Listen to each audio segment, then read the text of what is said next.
On va terminer maintenant par le Togo et évoquer le retrait d'une des candidatures enregistrées par la commission. Le candidat de la coalition des rassembleurs se retire de la course à la présidentielle du 22 février. Ce dernier souhaite mettre l'intérêt général au-dessus de toute ambition personnelle. Il veut surtout être un soutien indéfectible pour le combat.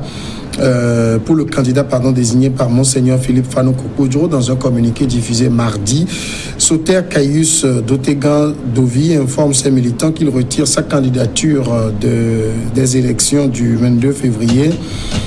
Il écrit: après analyse approfondie des conclusions du processus initié par Monseigneur Koudro, considérant que le choix porté sur M. Kodjo pour conduire la volonté des forces démocratiques compte tenu de la volonté populaire de limiter le nombre de candidats, le candidat des rassembleurs retire sa candidature des élections du 22 février. Et il donc se désiste pour soutenir Agboyome Kodjo. Firmes, et j'allais dire pour Agboyome Kodjo, c'est une très bonne nouvelle. Oui, ça doit être une très bonne nouvelle pour lui, sauf que c'est l'élection populaire. Sauf qu'il n'ira pas loin, c'est tout. Il n'ira pas loin parce que quand vous voyez les élections passées, les élections locales, les élections législatives, vous voyez en termes de voix, le MPDD n'a pratiquement rien obtenu. Donc quand la présidentielle approche comme cela, on se demande combien il aura en termes de voix, peut-être 2 à 3%. Aujourd'hui, il y a les candidats qui sont en train de désister pour le soutenir. Il y a aussi la CDPA qui a apporté ce soutien, mais la C14 avait pris acte. Aujourd'hui, on s'est demandé ce qui s'est passé en réalité avant que Mme Adjamagbo Johnson n'apporte son soutien à Agboyome Kodjo. On veut faire plaisir à Monseigneur Kodjo. Agboyome Kodjo, c'est quoi qu'on puisse dire, c'est un homme à tchatch. Il sait tchatcher, c'est un homme de réseau, il sait tchatcher. Donc il a la forte gueule, donc il peut arriver à convaincre un certain nombre de candidats. Sauf que c'est au niveau de l'opposition, ça va se jouer au niveau de l'opposition. Moi, je ne parle pas de Agboyome Kodjo et Ford Yassim, je parle de Agboyome Kodjo et Fabre, quoi, et les autres opposants. Parce qu'entre Agboyome Kodjo et Ford Yassim, il n'y a pas match, au fait. Il n'y a pas match. Horus, c'est vrai que notre sujet, c'est le désistement de Soter Caius Dovi, mais il est un grand inconnu, on n'a pas grand-chose à dire sur lui. Voilà, alors, on a eu une succession de... J'avoue avoir suivi un peu de loin, mais on a eu une succession de candidats qui... Il y a un certain nombre qui venaient de la diaspora. On ne sait pas trop le nom, on ne connaît pas l'idéologie maîtresse, ce qui pour moi est très important. On ne connaît pas le programme, qu'est-ce qu'ils envisagent. On n'a pas une confrontation de ces programmes. Moi, je trouve que c'est quelque chose d'important, confronter parce que après, je pense que et d'ailleurs, c'est un point qui est j'ai l'impression que les gens ne s'en aperçoivent pas, c'est qu'on n'a pas l'impression d'ailleurs que cela suscite l'intérêt des jeunes et l'intérêt d'une classe intellectuelle forte qu'il y a au Togo. On a des professeurs d'université, on a des techniciens, on a des ingénieurs, et personne ne parle, tout le monde fait son train-train quotidien comme s'il n'y avait pas d'échéance prochaine. Alors bon, justement, moi j'aurais voulu avoir des candidats qui ont une idéologie maîtresse, qui ont un programme que l'on peut soumettre à des experts. Moi, j'ai envie de voir un programme chiffré qu'on peut soumettre à des experts. Si quelqu'un me parle d'électrifier une ville, mais on a des experts en électricité, on a des experts en hydraulique, on a des experts financiers qui sont apolitiques, qui ont du bagage. Moi, j'ai envie de voir ce type de programme. Donc, on a eu toute une succession de personnes qui se sont posées comme candidates. On a vu des photos apparaître, on ne connaissait pas le visage, on n'avait aucune image comment dirais-je, expertise sur leur poids électoral réel. Après, on a certains qui disent ils désistent. Bon, quel est l'impact de leur choix? Alors, s'ils désistent, je trouve que c'est pragmatique. Maintenant, après, quel est l'impact électoral de ce désistement? Ça, c'est la grosse question. Après, pour ce qu'on estime être les principaux challengers, quoi dire? C'est complexe. Je pense que beaucoup sont dans la stratégie, donc voilà quoi. Chris, entre le fait pour M. Dovi de se désister et le fait de soutenir Agboyome, on a aussi un peu comme l'impression que c'est plus le soutien à Agboyome qui est l'information, c'est pas son désistement qui est l'information. Bon, est-ce que même le soutien à Gbéomé est une information? Je crois que ces gens-là ont saisi cette occasion pour faire une émission comme celle-ci. C'est déjà un honneur pour eux. C'est déjà un honneur pour eux. Ils ont fait peut-être leur première télévision, sans doute quelques radios. Je crois que c'est plutôt de la com, là.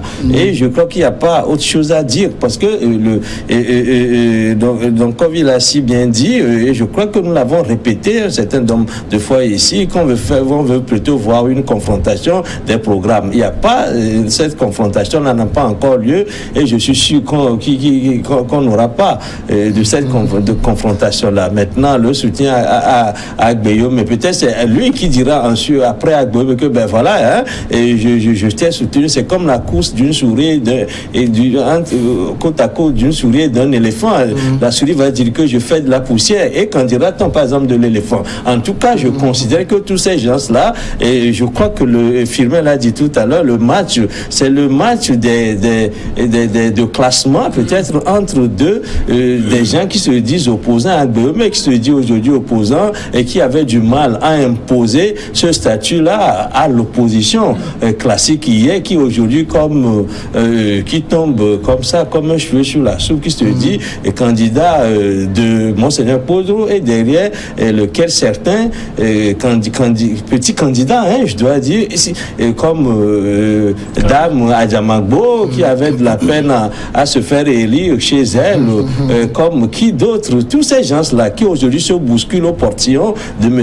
Gbéomé. Mais on se demande est-ce que c'est un événement ça? Ce n'est pas du tout un événement parce que Gbéomé, quelqu'un l'a dit tout à l'heure, je crois que c'est lui lors des communales, on a vu qu'il est si mal loti et aujourd'hui, vu cette expérience-là qu'il a eue, qu'il veut tenter la présidentielle et il sait très bien l'issue qu'il peut avoir présidentielle, peut-être qu'il prépare, je ne sais pas, 2030 ou 2000, je ne sais pas de combien. En même temps, quelqu'un m'a dit ce soir que David a battu Goliath, hein? David, ça c'est la Bible qui le dit, mais vous n'étiez pas témoin, n'est-ce pas? Personne n'est témoin de ce combat épique. Mais oui, vous allez lire, quelqu'un peut dire aujourd'hui Goliath qu'il connaît, David peut-être qu'il connaît. Mais David a battu Goliath, c'est de l'anecdote, hein? Mais ce n'est pas de la réalité telle qu'on peut le vivre dans l'histoire. David a battu Goliath, parce qu'il y croit. Oui, Samuel. Oui, est-ce qu'on est pas dans la même... Quand vous dites je sais Firmin lit beaucoup la Bible. Mais c'est la Bible. Lorsque David est venu sur le champ de bataille et qu'on lui a montré que le monsieur s'appelle Goliath, il voulait aller l'affronter. Tout le monde lui a dit mais qu'est-ce que tu fais là? Tu n'as pas le poids, tu n'es qu'un gringalet. Et c'est lui qui a réglé le problème. Est-ce que vous avez des faits pareils dans l'histoire récente? Attendez, Samuel. Vous voulez ici c'est quoi? Vous voulez un exemple type? Oui, par exemple. C'est-à-dire vous parlez de récent. Comment il s'appelle là? Non, en Gambie, hein, on a battu Goliath là-bas. Qui donnait Adama Barrow vainqueur de la présidentielle en Gambie? Non, je pense que le président sortant, Yahya même était prêt à lâcher le pouvoir. C'est pour ça il avait toute l'assurance de sa victoire. Non, mais au finish, quand vous lisez tout son esprit, tout ce qu'il avait fait, c'est comme il était prêt. Il voulait lâcher le pouvoir. Et puis Adama Barrow, c'était un de ces hommes d'affaires. Donc c'était un truc bien préparé. Mais ici, quand on parle de David et Goliath, David, c'est Gbéomé Kodjo. Je n'ai pas dit ça. J'ai l'impression qu'on voit que Fonya Simbe, c'est le Gargantua que personne ne peut affronter. C'est ça que moi j'ai cette image biblique. Mais il restera non, regardez par exemple. Juste des éraflus sur la j'ai fait cette analyse banale sur une chaîne la semaine passée. Les gens n'étaient pas d'accord avec moi. Mais regardez, pourquoi je dis qu'il n'y aura pas match? Quand vous prenez Fonya Simbe, vous voyez tout son bilan, tout ce qu'il a aujourd'hui à son actif, avec ses réseaux, avec la communauté internationale, avec toutes les réalisations qu'il a eu à faire. Et tout ça, moi je le critique au niveau du social, le pouvoir d'achat de la population togolaise n'est toujours pas bien loti. Et les Togolais, jusqu'à présent, n'arrivent toujours pas à s'assurer 3 repas par jour. La santé, à ce niveau, on peut la revoir. Tout ça. Donc, mais en dehors de ça, je pense que le Togo, qui vient de loin, a fait des efforts très, très, très louables. Et nous sommes aujourd'hui appréciés sur le plan international. Maintenant, quand vous venez, vous voyez à Gbéomé Kodjo, regardez même au niveau de l'électorat, Fonya Simbe peut le battre facilement. Mais ça Damien Niabi, mais permettez que je dise à ceux-là qui nous suivent que vous avez fait une analyse pertinente et vous avez démontré scientifiquement qu'il y a un électorat stable de 35%. C'est vous qui l'avez dit. Et tout le monde l'a apprécié. C'était une analyse bien scientifique et bien prouvée, ce que vous avez fait. Donc Faure Gnassingbé, avant toute chose, a déjà un électorat de 35%. Et Agbomé, peut-être, avant toute chose, peut-être un électorat de 0,001%. Donc vous avez, sur le plan scientifique, Faure Gnassingbé est en train de le battre. Regardez, au niveau de la population, j'ai dit ceci, vous savez, les Togolais, quand vous rentrez un peu dans la masse, il y a une histoire qu'on colle toujours à Agbomé Kodjo, le 26 janvier 1993. Chris Ega connaît très bien cette histoire. Voilà.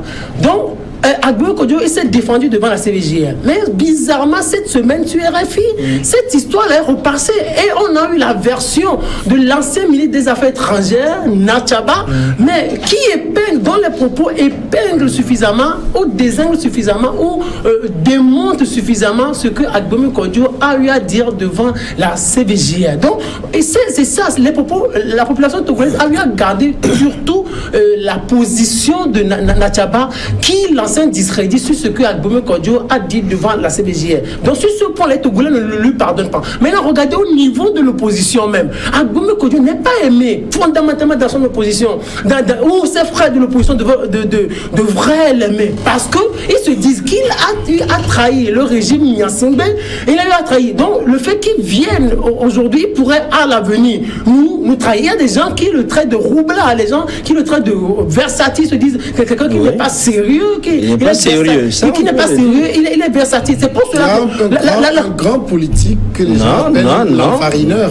Non, lui, mais c'est un farineur au sens. Regardez, c'est la position de Mme Adjamabo qui m'impressionne aujourd'hui.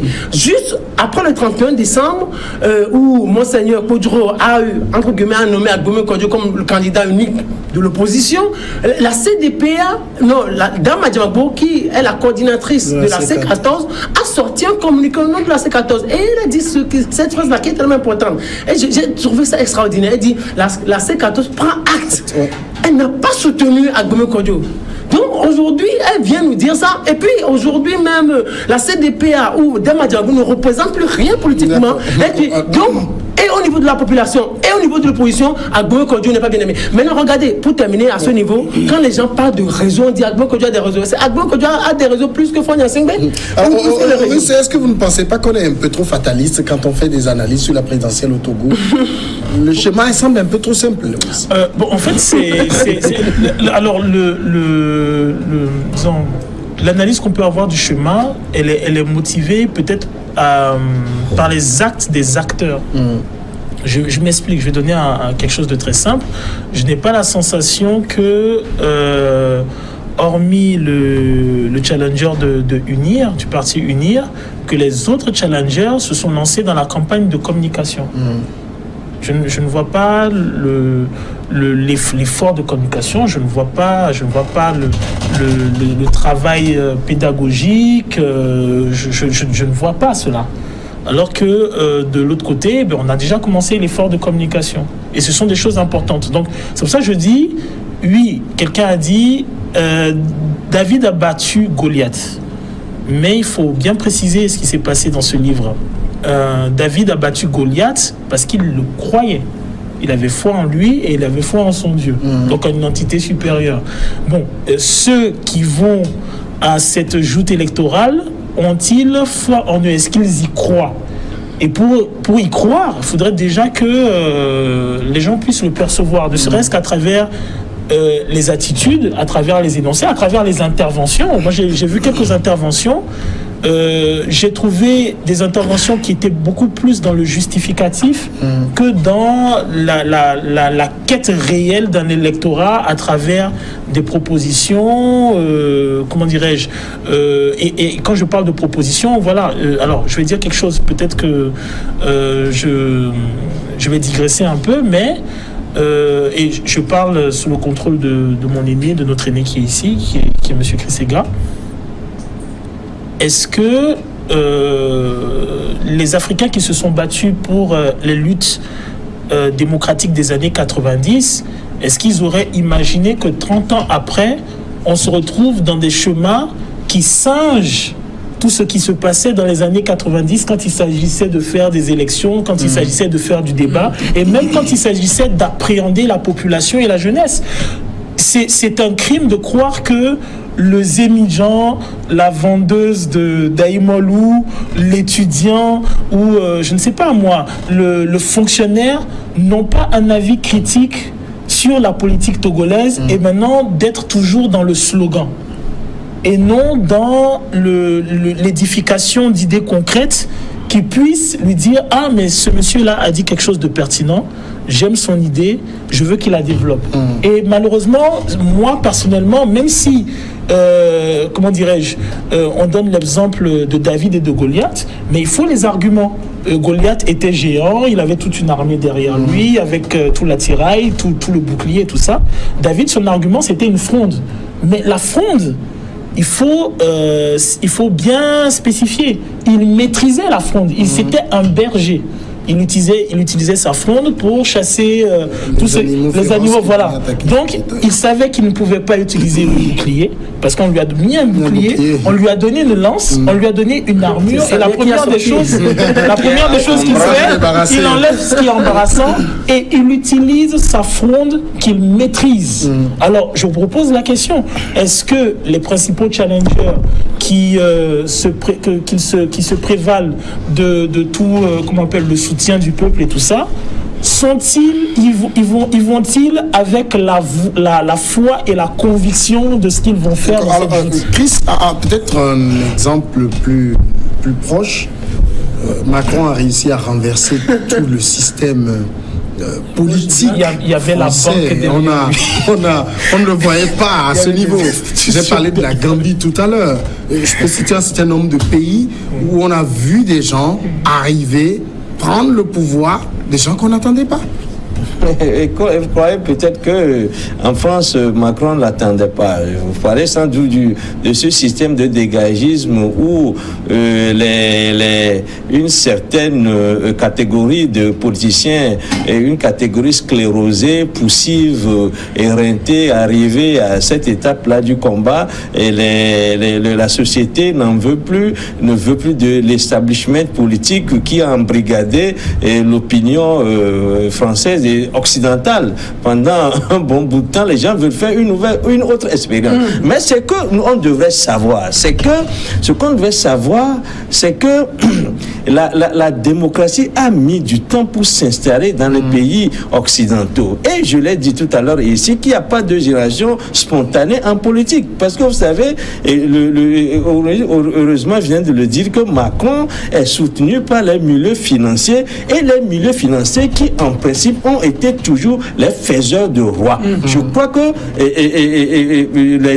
les prédécesseurs de Macron ne vont pas nous démentir sur ce sujet-là, parce que pour faire la politique, il faut avoir les moyens. On ne fait pas les moyens rien qu'avec de la rhétorique. On ne fait pas la politique avec de la rhétorique. Vous êtes un beau parleur, et oui, vous savez argumenter, mais écoute, on ne vit pas en politique rien que d'eau fraîche, de belles paroles. Je crois que donc on vient de dire quelque chose tout à l'heure. Il parle de la conceptualisation, c'est-à-dire en Afrique en général, nous avons du mal à conceptualiser les situations, c'est-à-dire à aller au-delà de l'émotion pour créer une pensée cohérente, pour avoir de la théorie et dire aux gens, ben voici, on bâtit cet acte par cette théorie, etc. Peut-être que cela va venir. Et cela a mis du temps en Occident aussi, parce qu'au départ était l'action. Ce n'est pas comme dans la Bible, on dit au départ était le verbe. C'est le contraire de la chose, parce qu'aujourd'hui nous sommes dans un monde réel. On ne peut pas se contenter de conter l'histoire de David et de Goliath, parce que tout le monde sait que dans le monde contemporain, David ne battra pas Goliath. Sinon, vous dirait par exemple que la Gambie peut battre les États-Unis, etc. Or, cela est impensable. Je crois que la politique, il faut être dans le réalisme et quitter cette émotion-là qui voudrait que on va prier Dieu, on va appeler les gens à faire telle prière dans telle église, etc. pour remporter la victoire. Je crois que cette époque-là, c'est anecdotique. C'est anecdotique. Sous la protection de Dieu, toutes les constitutions. Oui, c'est ça. C'est-à-dire que le Dieu existe pour tout le monde, parce que nous sommes dans un monde judéo-chrétien aujourd'hui où les gens ont peur d'avouer, par exemple, le fait qu'ils croient pas, parce que c'est devenu un fait social. Ils voudraient mieux dire que je crois, et pour qu'il n'y ait pas de polémique, pour être en bon terme avec tout le monde. Mais si au fond, tu interroges les gens dans le secret de leur chambre, etc., ils vont dire, mais c'est que moi je n'y crois pas, hein. Mais c'est ce qu'on souvent. Non, ce qui vous avez posé une question par rapport à la France. C'est cette question qui m'intéresse. Vous savez, pour l'histoire de Macron, c'est une histoire qui a été bien préparée. Il a parlé des banques, des institutions. Vous savez, Hollande a écrit la leçon du pouvoir, mais il ne nous a pas expliqué toute la vérité. Oui. Il ne nous a pas dit toute la vérité. Comment Macron en est arrivé là. Quand vous lisez un peu, c'est Jacques Attali, qui fait partie des faiseurs du roi en France, qu'il a rencontré en 2011 et lui a placé Macron et lui dit, faites de lui président de la République. Mais il ne nous a pas dit ça dedans. Mais quand vous lisez un peu l'esprit et quand vous lisez un peu les interventions de Jacques Attali, toutes ces interviews, vous saurez en même temps que c'est lui qui avait préparé Macron et qui l'avait remis à Hollande. Et regardez, Hollande est arrivé à l'Élysée et il le nomme tout de suite secrétaire général adjoint de l'Élysée. Et après, il le nomme ministre et il le confie un grand projet et qui est devenu le projet Macron. Vous imaginez la loi sur la croissance, réactivité, ainsi de suite. Et après, Macron fait quoi? Macron démissionne et il s'en va créer son mouvement. Et au même moment, Hollande était en train de casser la gauche.